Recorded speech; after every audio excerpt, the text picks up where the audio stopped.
Holy crap! Holy cow!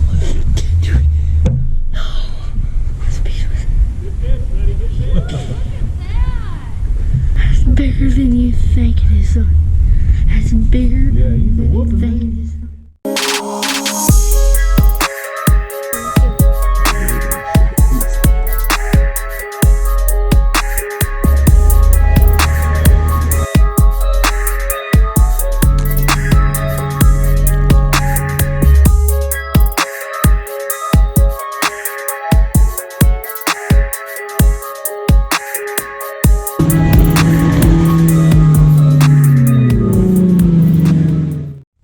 What's up, guys? Welcome back to the channel. Today, me and Mr. Hunter, we're gonna go out and do us a little crappie fishing. We got that Davis Christmas fish fry coming up soon, so we got to put a few more fish in the freezer and get ready for our big Christmas fish fry. So we're gonna go out. I'm gonna break it down a little bit today on what we're doing and how we're doing it as we go. Hunter, hand me one of them rods with the little crappie jig on it. I am not a crappie guy, don't know nothing about crappie fishing. All I do know is I use my electronics to find them, and I don't use any live bait. I just drop a crappie jig down to them, just vertical fishing a lot of times, just getting right over top of them. Simple setup, very easy to use. The kids can do it and they can catch fish. It's not as difficult having to, you know, rig live bait and bobbers and do all that stuff. And they learn so much from the crappie fishing this way that it's really helped Hunter with his finesse fishing as far as bass fishing goes. So hand me that rod, buddy. So all we have here, we've got a shorter rod. I'd honestly like to have a little bit longer rod for this, but I typically just use this shorter rod, and it's, you know, fairly light action, ultra light type setup. Small reel, 2-pound test fluorocarbon.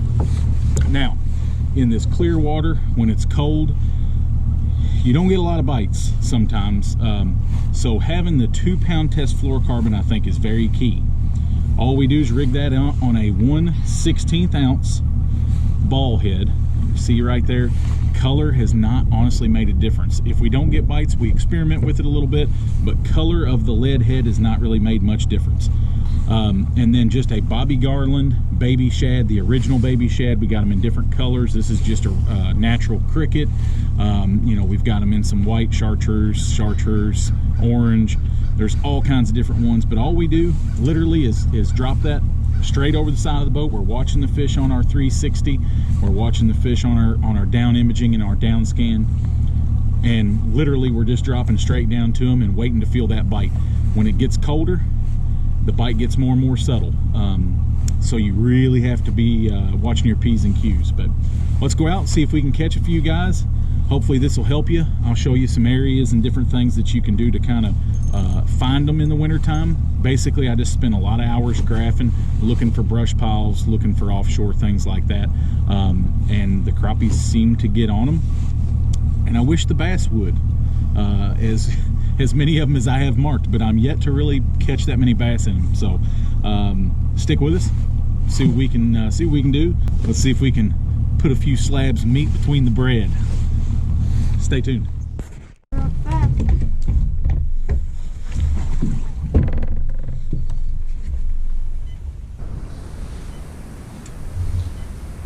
Okay, guys, what we figured out here is that the crappie are suspended about 10 feet down, and from there pretty much all the way almost to the bottom. So we just try to focus on where we see the crappie at on our electronics, and then from there we just try to keep our jig at that same depth range as much as possible.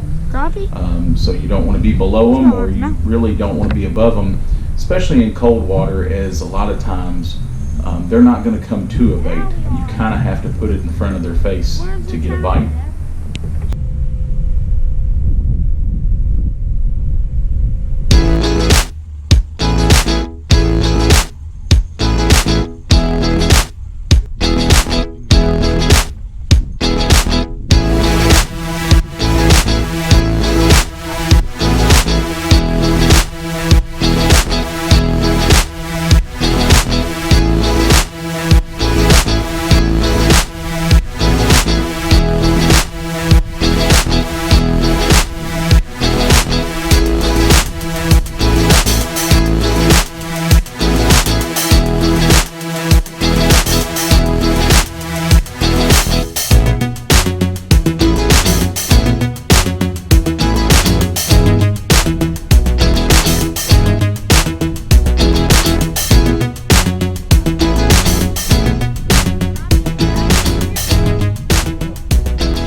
reel's messed up, so I got out my sissy pole, an old Zebco slingshot.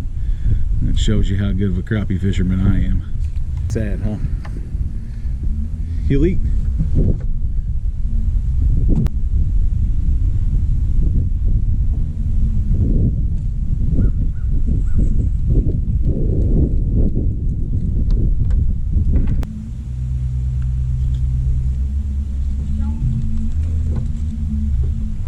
Keep them coming. Good one.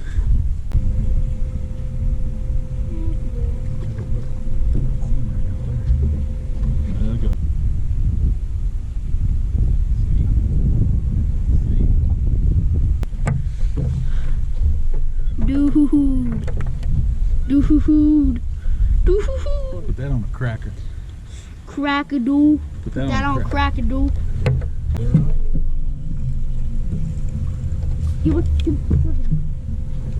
They're good. Rocket chip. Let's look at our 360 here. So you can see the crappie there on the bottom, and then out to the side you're going to see little signatures all the way around.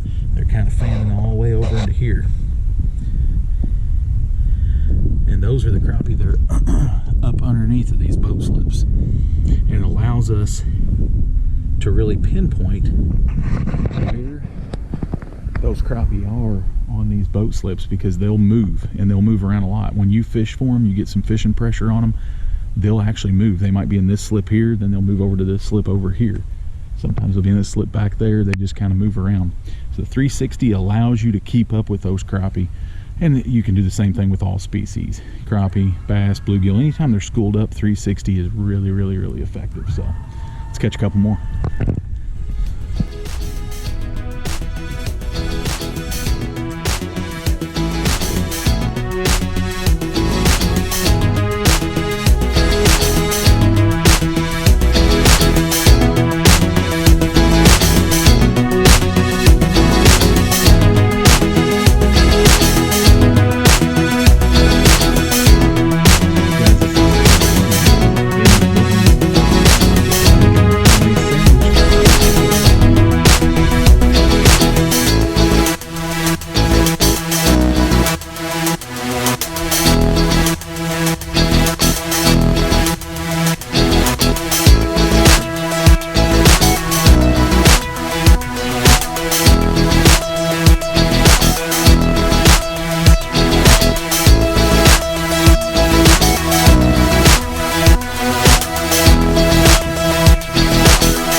Hold it up, hold it up, hold it up to the camera. That's a good one, buddy. Don't drop him.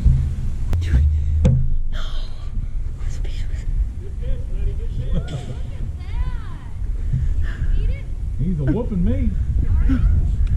It's bigger than you think it is, son.